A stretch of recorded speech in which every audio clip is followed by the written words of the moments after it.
बिस्मिल्लाहिर्रहमानिर्रहीम और अस्सलाम वालेकुम। 21 मार्च और पाकिस्तान में जुमेरात की सुबह। आज अभी तक की इम्पॉर्टेंट खबरें और मेरा तज्जिया है। आज भी काफ़ी सारी खबरें हैं, इसलिए रन डाउन की बजाय सीधा खबरों की तफसील की तरफ चलते हैं। पहली खबर आपके सामने वाशिंगटन डीसी से रखते हैं, जहां पर डोनाल्ड लू, जी हाँ, मशहूर ज़माना डोनाल्ड लू, जिनका जिक्र साइफर के साथ आता है।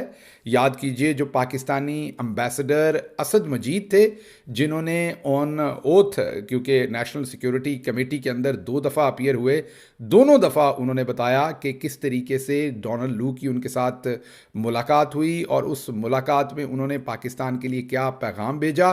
वो पैगाम उन्होंने एक साइफर में लिखा और पाकिस्तान को भेजा। साइफर, आप सबको पता है कि एक खुफिया तरीका होता है जिसमें कोडेड लैंग्वेज में अपने ही मुल्क की एम्बेसी वापस अपने मुल्क को पैगाम देती है कि ये यहाँ हो रहा है या ये आपके लिए खसूसी पैगाम है यहाँ से। तो जो पाकिस्तानी एम्बेसडर असद मजीद थे, उन्होंने ये साइफर भेजा कि डोनाल्ड लू ने इमरान खान की हुकूमत गिराने के लिए कहा, और अगर कहा कि इमरान खान की हुकूमत ना गिराई तो फिर आपको हम इबरत का निशान बनाएंगे, और अगर गिरा दी गई तो फिर अमेरिका आपको माफ़ कर देगा। ये उस साइफर में लिखा था।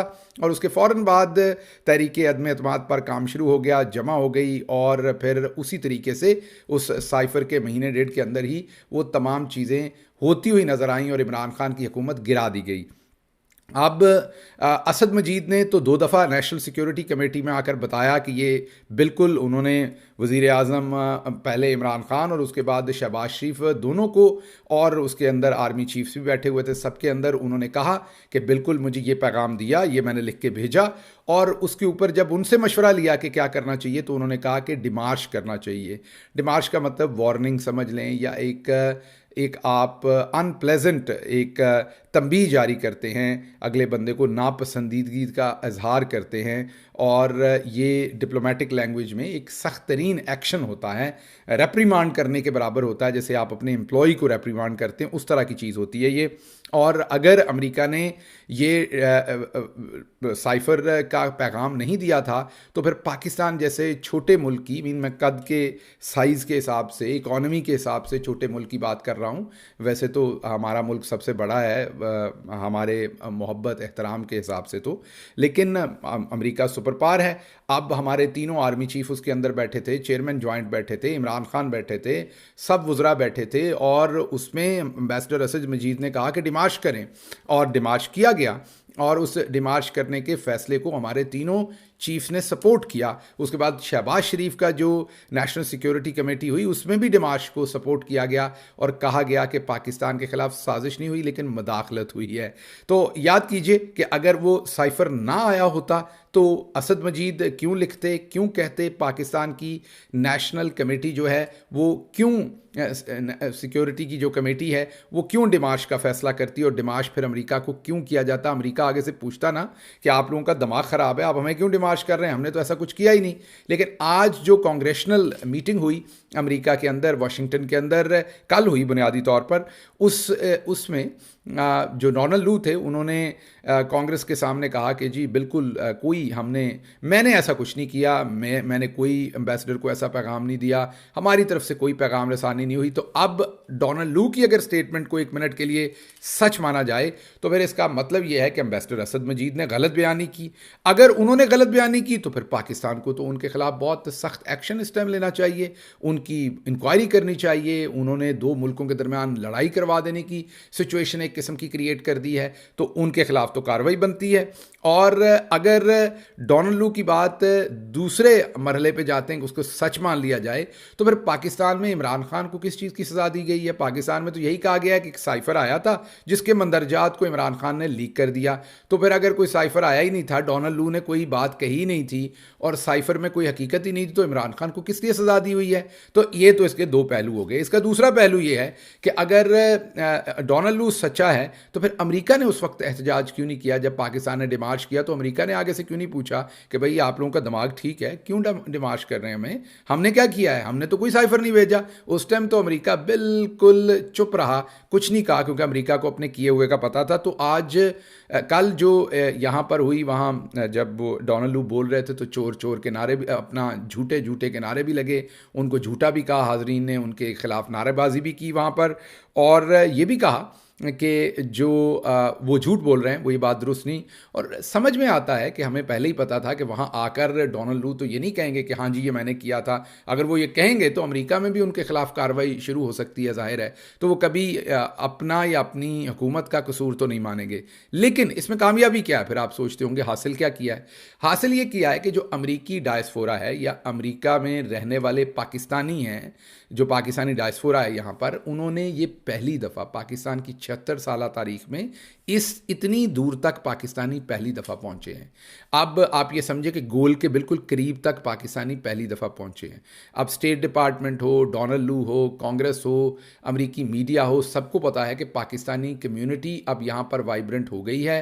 वो IMF के सामने भी एहतजाज करती है। वो जो अगर किसी डिप्लोमेट के ऊपर इस तरह के इल्ज़ामात हैं तो उसे भी कांग्रेस में बुलवाने तक की उनमें अहलियत आ गई है। इतनी वो मेहनत कर लेते हैं, इस हद तक वो काम कर लेते हैं कि कांग्रेस तक वो उन लोगों को बुला लेते हैं। तो ये एक बहुत बड़ी तब्दीली है, ये एक बहुत तगड़ी बात है। मैं आपको ये कहूँगा पाकिस्तान के लिहाज से, पाकिस्तानी डायस्पोरा के लिहाज से ये एक बहुत तगड़ी बात है। और इससे पाकिस्तान स्ट्रॉन्ग हुआ है, पाकिस्तानी कम्युनिटी स्ट्रॉन्ग हुई है।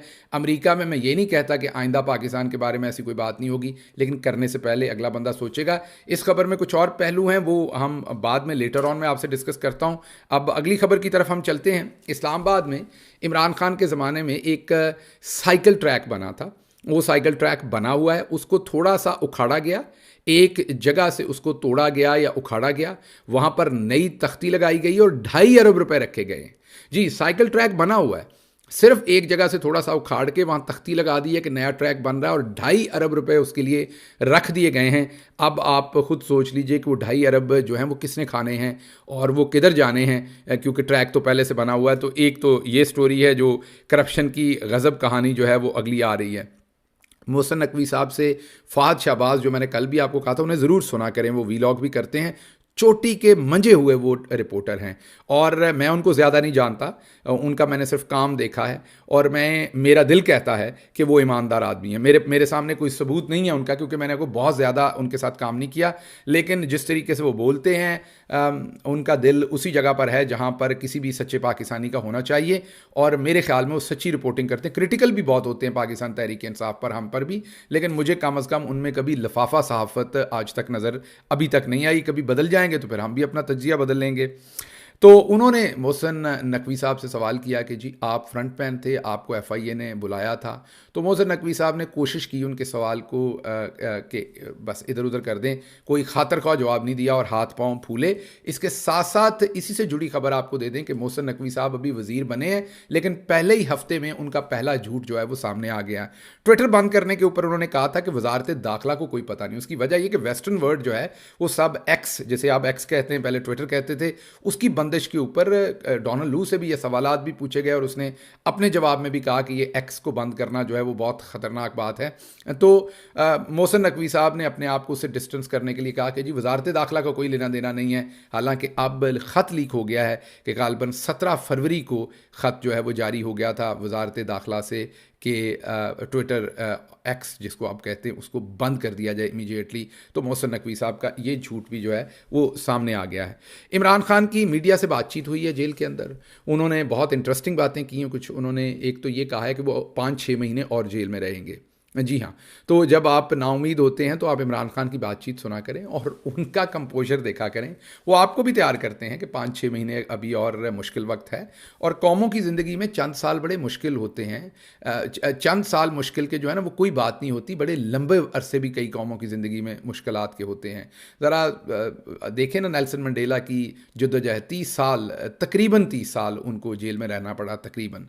तो हमारे तो अभी 1.5-2 साल हुए हैं हमारी इस पूरी जद्दोजहद को, तो हमें फ़ौरन रिजल्ट चाहिए। हालांकि हमें बहुत सारे रिजल्ट मिल भी गए हैं। तो इमरान खान ने एक तो आपको बताया कि अभी 6 महीने और लगने हैं, तकरीबन मैं जेल में रहूँगा उतनी देर, और 6 महीने के बाद ये हुकूमत गिर जाएगी। वो क्यों गिरेगी मैं आपको भी बता देता हूँ। ये नहीं कि इमरान खान साहब ने कोई ऐसी बात की है जो उन्होंने है। इन्होंने जितना माल पानी खाना है और जिस तरह ये कर्जा ले रहे हैं, इनसे ना ही गर्दिशी कर्जे कम होने हैं। 70% तो पाकिस्तान का, डोनाल्ड लू भी कह रहा था कि 70% तो पाकिस्तान की जो जितनी भी टैक्स इनकम या रेवेन्यू है वो सारे का सारा कर्ज़ों की किस्तें और सूद देने में चला जाता है, बल्कि सूद देने में चला जाता है, किस्तें भी नहीं। तो इन सारी सिचुएशन के अंदर इमरान खान को भी पता है और हर इकोनॉमिस्ट को पता है कि पाकिस्तान के डिफ़ॉल्ट होने के ख़तरात जो हैं वो बहुत ज़्यादा हैं। और इन हालात के अंदर आप देखेंगे आने वाले वक्त में कि ये 6 महीने भी चल गए तो बहुत बड़ी बात है। तो इमरान खान ने एक तो ये कहा, दूसरा उन्हें पता था, उन्होंने कहा कि डोनाल्ड लू ने गलत बयानी की है, उस पर भी उन्होंने ये जवाब दिया।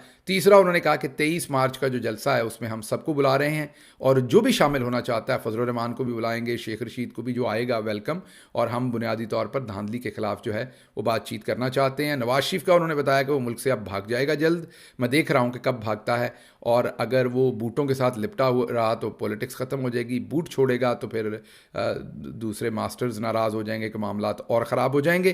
तो ये चंद उन्होंने बातें की। बहरहाल बड़े खुश थे, फोकस थे, कॉन्फिडेंट थे, ऊपर उम्मीद थे पाकिस्तान के अच्छे मुस्तकबिल के लिए, लेकिन बता रहे थे कि अभी थोड़ा सा वक्त लगेगा इन सारे हालात के अंदर। और एक बात उन्होंने कही कि पाकिस्तान की जो पॉलिसी, इंश्योरेंस पॉलिसी है पाकिस्तान की, वो ओवरसीज़ पाकिस्तानी है। जी हाँ, उन्होंने कहा कि पाकिस्तान को इन मुश्किलात से ओवरसीज़ पाकिस्तानी ही निकाल सकते हैं। अच्छा जी, जावेद लतीफ़ साहब ने इस्टेब्लिशमेंट के ऊपर बड़ा सीधा सीधा और बहुत ही सख्त जो है वो इल्ज़ाम लगा दिया है। उन्होंने एक इंटरव्यू में सीधा कह दिया कि पैसे खाए गए हैं। जी हाँ, उन्होंने कहा कि इस्टेब्लिशमेंट ने पैसे खा के लोगों को जिताया है और बहुत सारी जगहों के ऊपर जो रिज़ल्ट्स हैं उनको तब्दील किया गया है। फिर जब उनको कन्फ्रंट किया तो उन्होंने कहा कि अच्छा, इदारे के ऊपर बैठे लोगों ने नहीं किया होगा लेकिन अंदर बैठे हुए लोगों ने किया। उन्होंने ऊपर बैठे हुए चीफ्स को छोड़ दिया और फिर कहा अंदर पैसे खाए हैं। इन्वेस्टिगेशन हो तो मेरे पास तमाम सबूत हैं और वो मैं पेश करूंगा मुनासिब वक्त आने पर, अभी मैं नवाज शरीफ के कहने पर चुप हूँ। फिर जब इस बात पे कन्फ्रंट किया गया कि नवाज शरीफ क्या कहते हैं कि ये सब कुछ हुआ है, फिर आएँ बाएँ शाएँ, तो आपको जैसे मैंने कहा था कि कल ख्वाजा आसिफ कह रहे थे कि हमें कहा गया है कि चुप रहो, मुझे धमकियां दी गई हैं, मेरी बेइज्जती की गई है और हम जनरल बाजवा को नहीं बुला सकते। एक वज़ीर दफ़ा कह रहा है कि मेरी बेइज्जती की गई है। तो एक तरफ वो रोना रो रहे हैं, जावेद लतीफ़ रो रहे हैं, तो इमरान खान ने 6 महीने कहा है, मुझे तो ये 6 हफ्ते नहीं चलते नज़र आ रहे जो इनके हालात और करतूते हैं। अच्छा जी, काजी फाइज ईसा साहब ने एक फ़ैसला दिया है हाउसिंग सोसाइटीज़ के बारे में, डीएचए का फ़ैसला था, उसमें रिमार्क्स बहुत बड़े बड़े दिए। कहा शहीदों को बीच में ना लाएं, आप डीएचए के थ्रू कारोबार करते हैं, पैसा बनाते हैं और पैसा कमाने का ये काम है, तो आप इसमें शहीदों को बीच में क्यों लाते हैं, शहीदों को साइड पे रखें। और रिमार्क्स बड़े बड़े दिए और बाद में कहा कि सारे फ्रीक आप पे बह के काम कर लो। बड़ा बड़ा बोल और उसके बाद झाग की तरह साथ ही फ़ैसला जो था वो बैठा हुआ था, कुछ ख़ास उसमें बात नहीं थी। तो फिर रिमार्क्स इतने सख्त देने की का सब क्या ज़रूरत थी, उनमें भी बस आप बस काम को आगे चलाते। मोहम्मद मालिक साहब ने मुसद्दिक मलिक साहब के सामने बैठ के उनसे ये पूछा है कि आप किस तरीके से जो है वो कोयला जो है वो महंगा ख़रीद रहे हैं साहिवाल कोल प्लांट में। जी हाँ, ये शहबाज शरीफ का दिया हुआ तोहफ़ा है। साहिवाल में लगाया गया कोयला ऑल द वे पहले इंपोर्ट किया जाता है, इंपोर्टेड कोयले पे लगा था, ये लोकल पे नहीं। एक दिन हमने पूरी स्टोरी की थी इस पर। और कोयला पहले कराची से साहिवाल लाया जाता है, जिससे वहाँ पर आई थिंक ऊपर फास्फोरस जाती है, जिसकी वजह से वहाँ जहरीली बारिशें होती हैं, कैंसर और दूसरी बीमारियाँ वहाँ लोगों को हो रही हैं। पूरी दुनिया में कोयले के प्लांट बंद हो रहे हैं, इन्होंने लगा दिया और फिर इंपोर्ट करके कोयला, और वो भी कराची से ऑल द वे पहले रेलवे लाइन पे आएगा, रास्ते में भी पोल्यूशन फैलेगी कोयला जब ट्रांसपोर्ट हो रहा होगा, और फिर यहाँ पहुँच के तो साहिवाल का बेड़ा गर्क तो किया ही किया। लेकिन अब मोहम्मद मालिक की स्टोरी के मुताबिक 25,000 फ़ीट टन कोयला महंगा ख़रीदा जा रहा है, महंगा ठेका दिया जा रहा है। यहाँ से बनते हैं पैसे और यहाँ से फिर बाजी के लिए गाड़ियाँ और बड़े बड़े तोहफे और बड़ी बड़ी जो इलेक्शन मुहिमें और बिल बोर्ड्स और जो सारे वो टशन टुशन है ना, वो जो 53,000 रुपये में, 53,000 रुपये में, पंजाबी में हम 53 कह देते हैं, 53,000 रुपये में जो स्विट्ज़रलैंड के अंदर उन्होंने 18 दिन गुजारे थे, वो तो कागज़ों में गुजारे थे, असल में तो फिर पैसे लगे होंगे ना, तो वो इस तरीके से होते हैं वो सारे मामले। तो बहरहाल उन्होंने बताया कि ये 18 लाख टन जो है फ़ी टन 25,000 का अगर हिसाब किया जाए तो सिर्फ 2 महीने में 50 2 साल में शायद, ये 2 महीने में, मुझे अब एग्जैक्टली फिगर याद नहीं है, इसको कैलकुलेट करके बहरहाल उन्होंने कहा है कि ये 50 अरब रुपए तक का ये घपला ओवरऑल बनेगा इन लॉन्ग रन, अगर आप देखें तो आप खुद सोच लीजिए कि जब अरबों रुपए के मामलात इस तरीके से हों तो फिर वहाँ पर इसीलिए तो ये प्लांट लगाए जाते हैं, और इसीलिए आज पूरे साउथ एशिया के अंदर, बल्कि हमारे वाले पूरे रीजन के अंदर अगर आप देखें तो बांग्लादेश और हिंदुस्तान में पाकिस्तानी 2.25 से ₹2.5 फ़ी यूनिट है, अफ़गानिस्तान और ईरान में ₹8 और ₹11 फ़ी यूनिट है, ये पाकिस्तानी रुपयों में बता रहा हूँ। और पाकिस्तान के अंदर पिछली गर्मियों में ₹74, ₹74 फ़ी यूनिट था। अब तो ₹100 से ऊपर होगा, क्योंकि 2-3 दफ़ा बिजली की कीमतें जो है हम बढ़ा चुके हैं। अच्छा जी, जस्टिस मज़हर अली नकवी, उनको बरतरफ कर दिया गया है। हालांकि वो रिज़ाइन कर गए थे, लेकिन क्योंकि उन्हें टारगेट किया हुआ था, चंद फैसले तगड़े दे गए थे, तो अब आसिफ जरदारी साहब से उनका नोटिफिकेशन जारी करवाया गया है। उन्हें रिटायरमेंट के बाद बरतरफी उनकी की गई है, उन्हें मिसाल बनाया गया है, उन्हें ये पैगाम दिया गया है दूसरे जजेस को कि अगर आप चौधरी निज़ामुद्दीन के ख़िलाफ़ खड़े होंगे तो आपको बाइज़्ज़त नौकरी भी छोड़ के नहीं जाने देंगे। उन्हें बरतरफ किया गया है और उनके जाने के बाद उन्हें बरतरफ किया गया है। अच्छा जी, आलमी मीडिया की एक रिपोर्ट है जिसमें उन्होंने ये कहा है कि इमरान खान को जो हटाने की वो 2 वजूहात थी। एक ईवीएम इलेक्ट्रॉनिक वोटिंग का सिस्टम वो ला रहे थे, इस वजह से उन्हें हटाया है, और दूसरा उसमें बताया कि ओवरसीज़ पाकिस्तानियों को उन्होंने वोट का हक दिया था। 90% से ज़्यादा ओवरसीज़ पाकिस्तानी जो है वो इमरान खान के फॉलोअर्स हैं, उनको वोट देना चाहते हैं। इन हालात के अंदर इमरान खान ने ये फ़ैसला किया है कि उनको वोट का हक मिलना चाहिए, और ये 2 भी वजूहात थी, बड़ी वजूहात में से, जिसकी वजह से इमरान खान की हुकूमत को जो है वो गिराया गया। अच्छा जी, आज का जो वीलॉग है पंजाबी, वो हम करेंगे जो डोनाल्ड लू और मामा मूदा जी पे। जी, मामा मूदा पंजाब के एक करैक्टर हैं, और उन्होंने ओवरसीज़ पाकिस्तानियों की एक तो बड़ी तौहीन की है। जी हाँ, मैं लौंडा लपाड़ा जी की बात कर रहा हूँ। और उन्होंने पाकिस्तानियों की तौहीन की है बहुत ज़्यादा, ओवरसीज़ पाकिस्तानियों की फ़िक्रे कसे हैं, और जो मंतक दी है वो किसी समझ नहीं आती। तो 1-2 और इंटरनेशनल ख़बरें भी हैं इसमें, लेकिन इस खबर के ऊपर तफसीलन आज का पंजाबी वीलॉग हम करेंगे, वो भी देखिएगा। और इसके साथ ही मुझे इजाज़त दीजिए। अल्लाह आपका हामी नासिर हो। पाकिस्तान जिंदाबाद।